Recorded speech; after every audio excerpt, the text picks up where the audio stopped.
Um,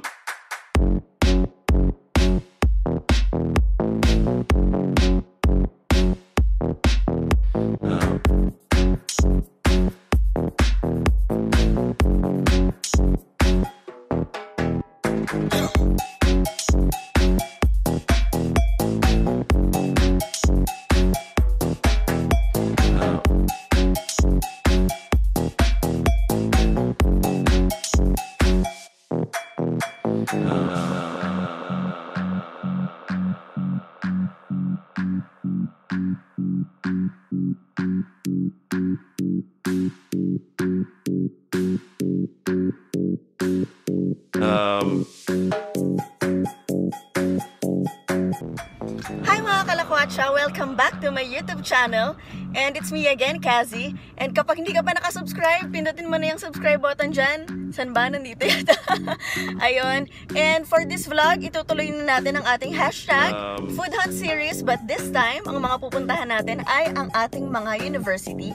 Dito natin malalaman kung ano ba yung mga patok sa mga university na mga kainan, yung mga patok sa estudyante, yung mga pambato ng bawat eskwelahan. At syempre, hindi ako lalayo kaagad. Dito muna ako mag-uumpisa sa aking alma mater. Nandito ako ngayon sa University of Perpetual Health System Dalta Las Piñas Campus. At ipapakita ko sa inyo kung ano yung mga patok dito na noon pa man ay kinakain na namin simula nung estudyante pa kami at hanggang alumni na kami, yun yung binabalik-balikan namin. Dito lang meron ng mga ganong food. Oras natin ngayon is at 4:14 PM. Ayan, siguro unahin ko na yung dun sa Ocampo Speed Milk. Kung gusto nyo kaming samahan kumain at mabusog dito sa Perps Las Piñas, please keep on watching. This is our hashtag Food Hunt series, University Edition. Let's go mga kalakwatsa! okay. So ayun, naglalakad ako ngayon palabas ng school papunta dun sa Speed Mill kasi nandun yan sa kabilang gate, sa Ocampo Gate.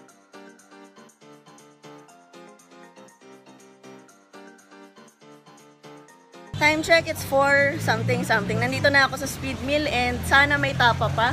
Kasi yun yung isa sa mga highlights ko for this vlog na gustong kong makita nyo.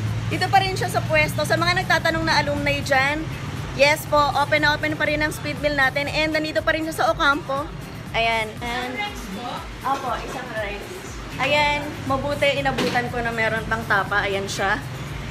Yan yung pinaka-legendary na tapa dito. Tapa noon hanggang ngayon, parehas lang. Lakas maka-throwback kapag kumakain dito. Kasi feeling mo estudyante ka ulit.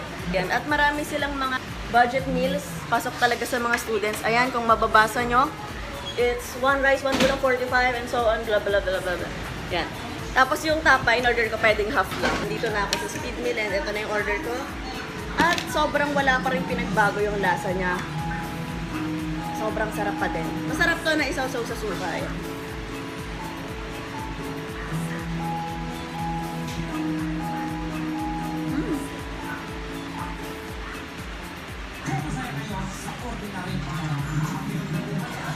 Speechless na ako, hindi lang ako magsalita. Sobrang sarap na. Marami. Ang dami ko na nakainan ng mga tapsihan, pero nag-iisa lang talaga to. Tamang-tama lang yung sweetness niya. Hindi siya ganun kaalat and talagang mapaparami ka ng rice kapag ito yung sinakain mo. Mas masarap din to kapag merong garlic na toppings. Yung fried garlic, yun talaga. Kahit yung pagka meron ng garlic na gano'n, kahit wala ng suka, solve na. Pero kahit naman wala siyang kahit na ano, masarap pa rin talaga siya. So, ayun, natapos na akong kumain at ang dami ng bagong mga kainan din dito sa school banda. Pero yung mga classic nandito pa rin. Next stop natin is hantingin natin yung chicken strips. Sana bukas siya today. And sana meron pa kasi madalas magkaubusan doon eh. Let's go!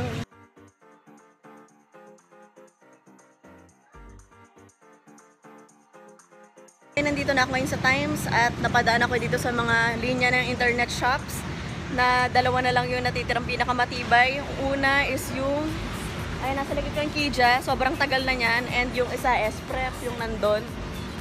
Yan, parang dalawa na lang sila na pinakamatibay na internet shop na nandito na sobrang tagal na, as in, nag-aaral pa ako, internet shop na yan. Hanggang ngayon, internet shop pa rin sila. Vlog update, no, yun mga kalakwatsa. Medyo sad po yung story natin ngayon kasi hindi ko na naabutan na open yung chicken strips. Ayan, ubos na. The legendary chicken strips. Mukhang meron tayong day 2 ng ating shoot. Kasi hindi pwedeng mawala to dun sa isa to sa mga highlights natin. Kasi ito yung isa sa mga pinakamatagal na close siya. So hanap tayo ng iba. Check ko yung yung pork chop ni Mang Alex, yung open.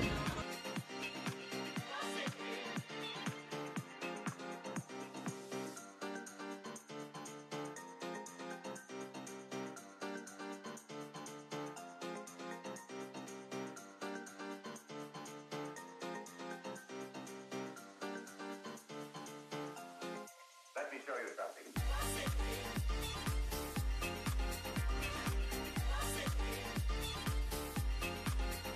So ayun na nga mga kalakwatsa, no? Nabiguman tayo dun sa chicken strips kasi ubos na siya.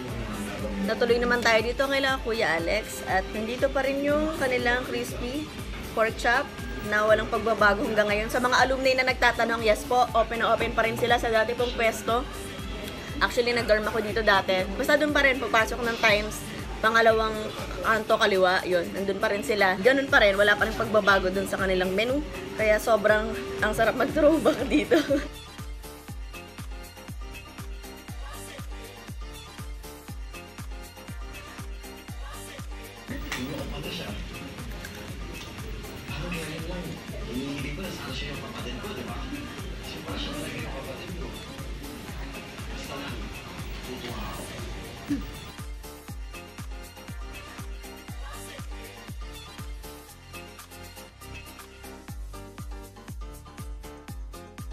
Vlog update, tapos na tayo mag pork chop. Busog na ako, hindi na ako makahinga. Next na i-check ko ngayon is yung ihawan, kung open pa rin siya hanggang ngayon.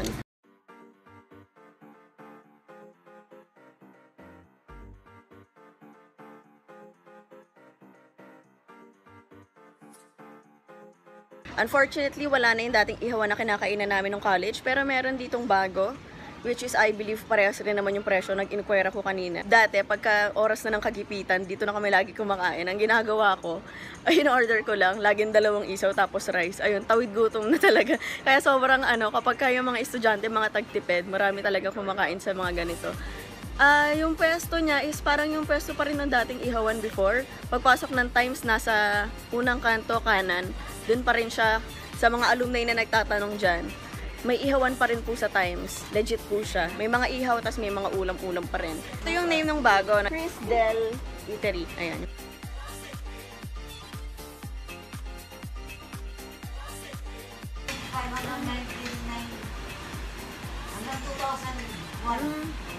Hanggang 2007 ho ako nandyan hanggang 2013. Nag-ano pa kayo, tumigil.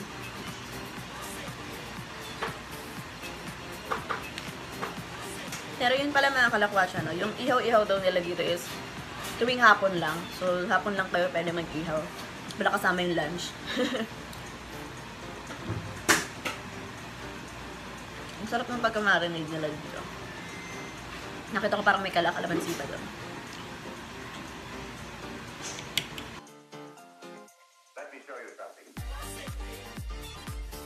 So, ayun, ihawan, done. Kasi, di ba, may mga nagtatanong kung open yung chicken strips. Ang sagot is yes. Yung hot shots, yes. Bukas na bukas pa rin siya and ganun pa rin yung setup niya. Parehas na parehas pa rin. Walang pinagbago. Pero, parang hindi na ako makakain ngayon dyan. Kasi, kasi nakaraming rice na po ako at yung mga ka-food vlog ko, ewan ko kung ano na nangyari sa kanila. Saka, hindi ko lang alam kung may tinda pa sila.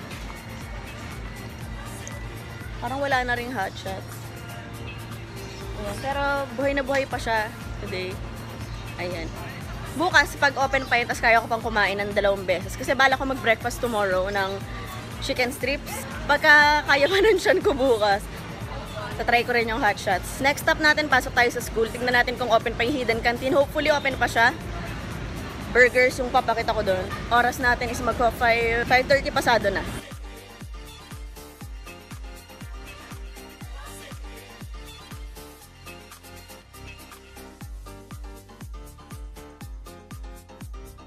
At ayan, sa mga nagkatanong din na alumna, yung balot natin, available siya 24 hours ata yan dyan. Dito lang kayo makakita sa perks ng balot na kahit may araw pa, may balot na. Ayan. Kung gusto nyo mag-food trip, nandyan pa rin siya sa tapat ng ospital. Ang dami nakakita sa akin ng mga prof, saka ng mga guard, pati yung mga nagtitinda doon. Ang tanong ba naman sa akin, graduate ka na ba? Yes po, sa mga nagtatanong, graduate na po ako, 2013 pa po. Ayan yung pedicab natin, meron pa rin. Kasi nga, sa mga tinatamad maglakad, pwede pa rin kayo mag-pedicab. Hindi ko lang alam kung nagtaas na yung pamasahe.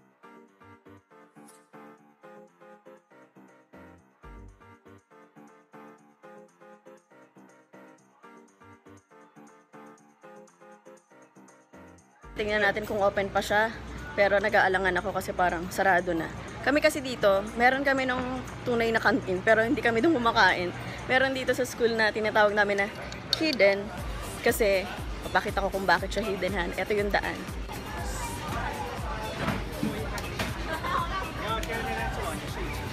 So, ayan siya. Akala mo dead end na siya. Yan kasi yung dating gate. Yung gate ng Manila Times. Pero, sa gilid niyan is merong natatagong mga kainan. Nandito siya. Ayan. Ayan. Sana may tinda pa. Vlog update. Naabutan ko pa sila ng open. And meron pa rin sila ng burger. Ang favorite ko dito is yung ham with egg and with cheese. Actually, parang with bacon pa nga ata yung dati. Pero, ayan yung mga prices nila.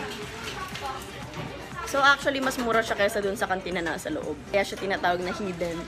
Kasi mas marami dito mga budget meals, ganyan. Saka ang daming tumatambay dito. Tapos meron din dito ata ng mga photocopy dati. Ayan, meron niya. Yung mga pa-print, gano'n. Well, actually, meron na rin kasing chicken strips dito sa loob. Para dun sa mga tinatamad lumabas. Pero kasi ako, mas prefer ko yung nandun sa labas. Kasi doon, Andy gravy. Dito kasi parang bitin yata yung gravy nila. Baka hindi pwedeng isabaw, gano'n. Mas freshly cooked kasi yung nandun sa Times.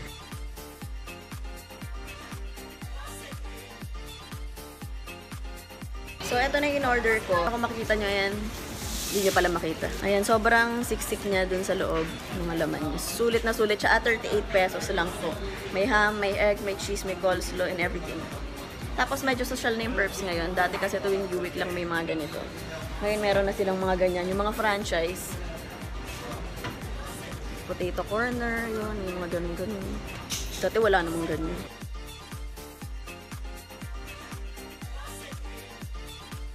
So, yun na nga mga kalakwatsa. Nandito na ako sa car ulit at pauwi na ako. Continue na lang natin to bukas. Saan nyo naman umaapaw yung laman dun sa loob. Tapos natin. Yan, di ba? So, kaya ako to favorite kasi sobrang sulit talaga to. Biro yung 38 pesos lang.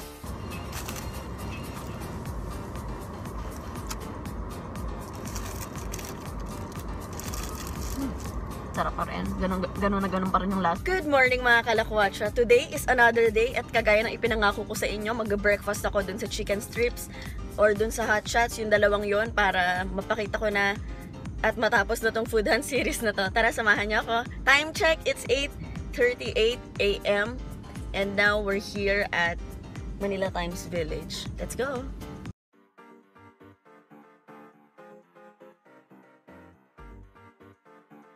At ayan na nga mga kalakwatsa, nakabalik na po tayo dito sa chicken strips at ako pa lang ang tao, kaya sure na sure tayo na hindi tayo mauubusan. Pero wala pang chickens, kiniluluto pa lang, so strips lang yung pakita ko sa inyo. Yun o, hello! Shout out sa'yo ate. Ayan, so, kain na tayo.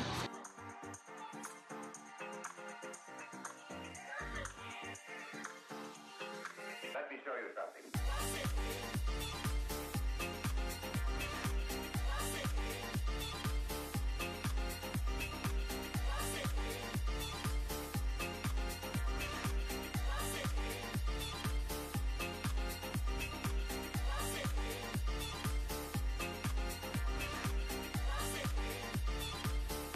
At ayun na nga mga kalakwatsa, nandito na tayo sa chicken strips at nakita nyo naman yung pinakita ko kanina. Ayan.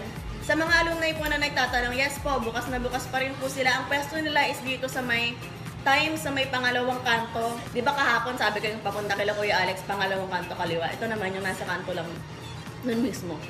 Kung nagets mo, bala ka na. Yung nakalagay doon, Mercy Store pa rin. Kaya ang daming nagtataka baka daw mali. Pero ayun yun. Yung dating Mercy Store na nakarinderya dito. Iba kasi dati to eh. So yung chicken strips hindi siya nawawala. Papalipat-lipat lang siya ng pwesto. Kaya anytime pwede pa rin kayo pumunta dito. Except weekends kasi weekdays lang siya open hanggang hapon. Kayo pumunta ng late kagaya nung punta ko kahapon kasi mauubusan kayo.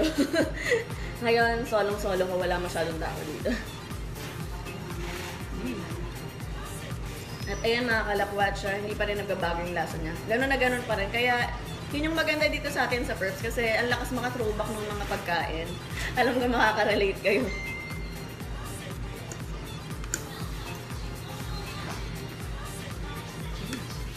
At yung gravy nila, ganun pa rin unlimited.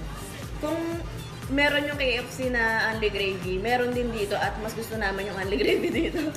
Kaya sobrang the best. Kaya kapag napadaan kayo ng Las Piñas, huwag kayong mahihiya at na mag-try dito kasi sulit na sulit siya. Ang favorite ko dito actually is yung mix na chicken strips saka chicken skin. Meron kasi, dalawang klase kasi yun.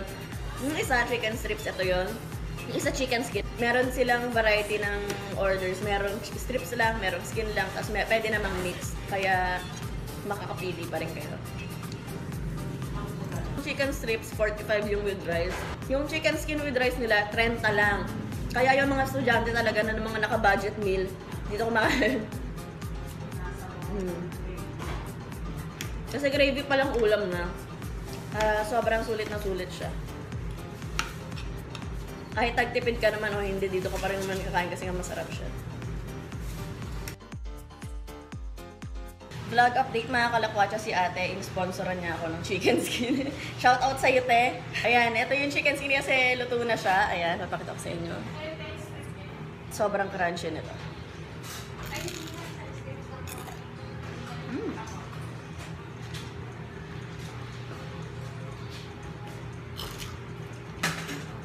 Spoiler alert lang mga kalakwatsa, no? Kasi di ba kahapon, pinakita ko sa inyo yung hidden canteen at sabi ko doon, meron na rin doon chicken strips sa loob. Ngayon tinanong ko si ate kung sila ba yung supplier, hindi daw, kaya na hindi sa kanila galing yun. Kaya ako, mas prefer ko pa rin dito. Kasi natikman ko na yun eh. Kung napanood niyo yung vlog ko nung Nova All Stars and Altas Perps Squad Cheer Exchange na pinost ko siya last year, may sinabi ako doon na pinakita ko ata yung binili ko na chicken strips sa loob ng school. Yun.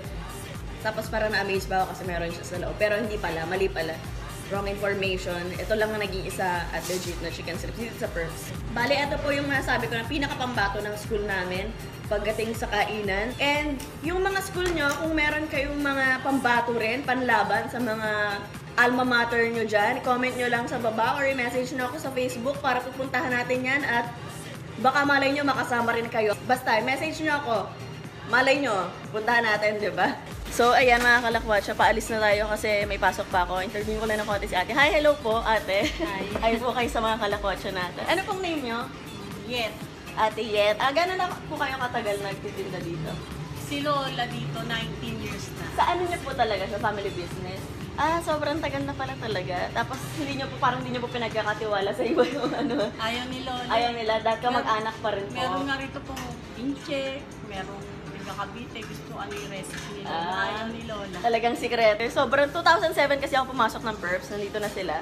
Palipat-lipat lang sila ng Perps. Kaya yung mga ka-Perps natin dyan, Kain kayo. kain pa rin kayo. Open sila Monday to Friday hanggang Ganun hapon. pa rin lasa. Promise, totoo. Walang joke. Ganun pa rin yung lasa. Lakas maka-throwback talaga. Feeling nyo estudyante kayo ulit kapag kakain dito. Ayun lang. Salamat po ate. Ayun na mga kalakwatsa. Dito ko na muna tatapusin tong vlog na to. At makita-kita tayo sa next na #Food Hunt Series University Edition. At pupuntahan natin yung inyong mga university. Abangan nyo kung anong schooling susunod.